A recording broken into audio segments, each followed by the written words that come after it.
Hi friends, I am advocate Jaya Shiva. मेरे पिछले videos में मैंने नेशनल कमीशन फॉर वुमेन और national commission for protection of child rights cover किया था। इसके अलावा मैंने करंट टॉपिक कवर किया था जिसमें एचएसआरपी प्लेट से रिगार्डिंग फ्रीक्वेंटली आस्क्ड क्वेश्चंस और गाइडलाइंस भी मैंने शेयर की थी। आज का मेरा टॉपिक है इंडस्ट्रियल डिस्प्यूट एक्ट।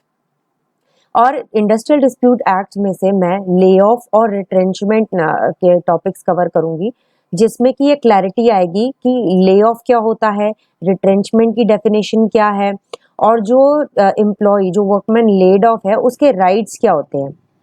तो जैसा कि मैंने अभी बताया कि this is a part of industrial dispute act. तो सबसे पहले हम समझ देते हैं कि इंडस्ट्री का मतलब है कि कोई भी ऐसा बिजनेस, ट्रेड या अंडरटेकिंग, मैन्युफैक्चरिंग, इंडस्ट्रियल ऑक्यूपेशन भी इसमें आते हैं और एवोकेशन ऑफ वर्कमैन भी इसमें आते हैं। वर्कमैन की डेफिनेशन में कोई भी ऐसा पर्सन जो कि एम्प्लॉयड है किसी भी इंडस्ट्री में, कोई भी मैनुअल काम करने के लिए, skilled, unskilled, technical, operational, clerical और सुपरवाइजरी वर्क, किसी भी मतलब हायर और रिवॉर्ड के लिए। ठीक है। तो अगर और एम्प्लॉयमेंट की टर्म जरूरी नहीं है कि भाई वो एक्सप्रेस हो, वो एम्प्लॉयड भी हो इम्प्लाइड भी हो सकती हैं। ठीक है। और अब मैं आती हूँ ले ऑफ और रिट्रेंचमेंट की डेफिनेशन पे। ले ऑफ का मतलब क्या होता है कि अगर कोई एम्प्लॉयर किसी भी एम्प्लॉय को उसको काम देने से मना कर देता है या नहीं दे पाता है किसी भी कारणवश, जैसे कि उसके पास शॉर्टेज है कोयले की या पावर की या रॉ मटेरियल्स की, या फिर स्टॉक जो एक्यूमुलेशन ऑफ स्टॉक है या ब्रेकडाउन हो गया मशीनरी में, जैसे कि नेचुरल कैलामिटी के कारण या कोई भी ऐसा कारण जिसके कारण वो उनको एम्प्लॉयमेंट नहीं दे पा रहा है। ठीक है। तो और ऐसा वर्कमैन जिसका नाम उसके मस्टर रोल्स में बॉर्न है, उसमें लिखा हुआ है, आता है। ठीक है। तो और जो कि रिट्रेंच नहीं हुआ। रिट्रेंच का मतलब परमानेंटली किसी एम्प्लॉय को किसी बिहेवियरल या डिसिप्लिनरी एक्शन के अलावा किसी वजह से निकाल देना। ठीक है। तो कभी कभी ऐसा भी होता है कि जैसे कोई वर्कमैन होता है, वो सुबह आता है और उसको बोला जाता है कि आप ऐसा करो, अभी फिलहाल तो काम नहीं है या रॉ मटेरियल नहीं आया, आप सेकंड हाफ में आ जाओ, आपको तब काम दे दिया जाएगा। बट इवन देन भी अगर उसको काम नहीं दिया जाता है तो उसको माना जाएगा कि पूरे दिन का उसको ले ऑफ किया गया है और उसको उसी हिसाब से कॉम्पनसेशन दी जानी चाहिए, कि मतलब पूरे दिन के ले ऑफ के हिसाब से। अब हम रिट्रेंचमेंट पे आते हैं। जैसा कि मैंने अभी जिक्र किया, रिट्रेंचमेंट का मतलब क्या होता है कि जो एम्प्लॉय है उसकी सर्विस को पूरी तरह से टर्मिनेट कर देना।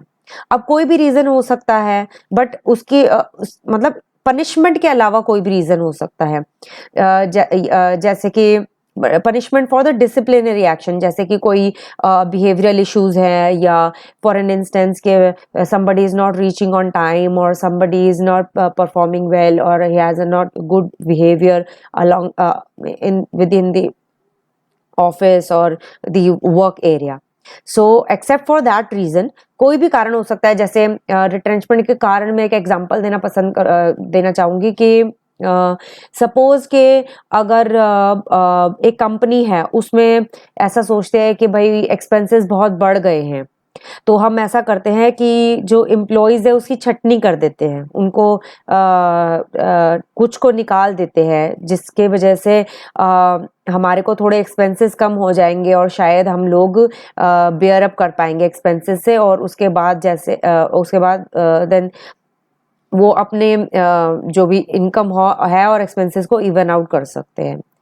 तो और जो रिट्रेंचमेंट है उसमें क्या इंक्लूडेड नहीं होती है। सपोज अगर कोई वॉलंटरी रिटायरमेंट लेता है कोई वर्कमैन, ठीक है, या कोई वर्कमैन रिटायर हो जाता है, सुपर एनुएशन की उसकी एज पहुंच जाती है, जो भी उनकी एज डिसाइडेड है, कंपनी की पॉलिसी है, जो गवर्नमेंट पॉलिसी है। ठीक है।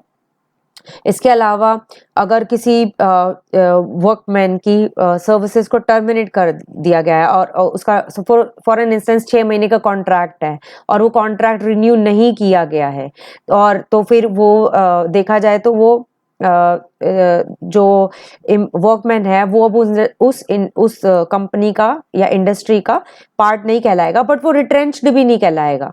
वो सिर्फ रीजन ये होगा कि उसका जो कॉन्ट्रैक्ट है वो रिन्यू नहीं हुआ है। ठीक है। उसके अलावा किसी की भी इल हेल्थ होती है, किसी की हेल्थ ठीक नहीं है, उसके बेसिस पे अगर किसी वर्कमैन को निकाल दिया गया है तो वो भी रिट्रेंचमेंट में नहीं आएगा। अब हम आते हैं जो लेड ऑफ है। लेड ऑफ यानी कि अगर किसी वर्कमैन को अब वो खुद को प्रेजेंट करता है कि आप प्लीज मुझे एम्प्लॉयमेंट दीजिए, और उसको टेम्पररी बेस पे काम नहीं दिया जाता है जिसके कारण उसको इनकम ना मिलने के चांसेस हैं, तो उसको क्या राइट है, उसके राइट क्या है उस वर्कमैन के जो कि लेड ऑफ किया गया है, तो उसकी कॉम्पनसेशन के क्या राइट है। तो हम डिस्कस करते हैं कि जो एक वर्कमैन है जो लेड ऑफ हो गया है उसके क्या राइट हैं कॉम्पनसेशन के लिए।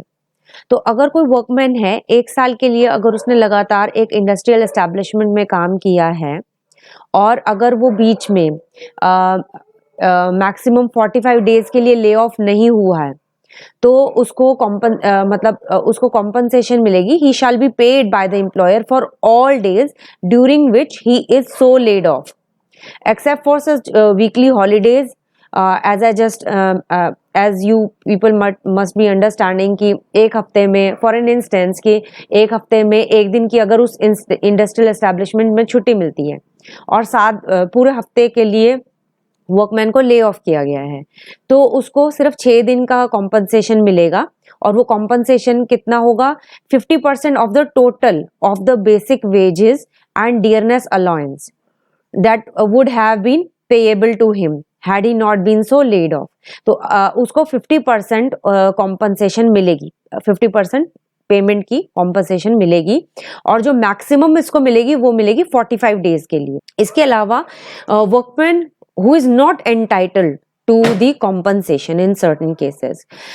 For an instance, if a workman, कोई एक workman है वो alternative employment के लिए मना कर देता है, कोई employer है वो कहता है कि चलो आप ये वाला काम नहीं करके, उसमें उस skills की जरूरत नहीं है, कोई भी इंसान कर सकता है, कोई भी workman कर सकता है, आप दूसरा काम कर लो, और अगर वो refuse कर देता है तो उसको compensation नहीं मिलेगी।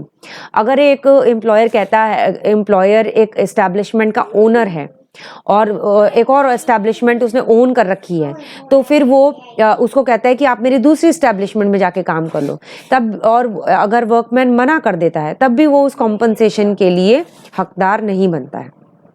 तो आई होप ये वीडियो आपको हेल्पफुल लगा होगा, और अगर आपको इससे रिलेटेड कोई भी क्वेश्चंस हैं, कोई क्लैरिटी चाहिए हो, तो प्लीज़ कमेंट्स बॉक्स में मेंशन कर लीजिए, और प्लीज़ मेरे वीडियो को शेयर करना ना भूलिए उनके साथ जिनको इस इंफॉर्मेशन की रिक्वायरमेंट है। And please subscribe to my channel, and do not forget to click the notification bell. Thank you so much, have a nice day.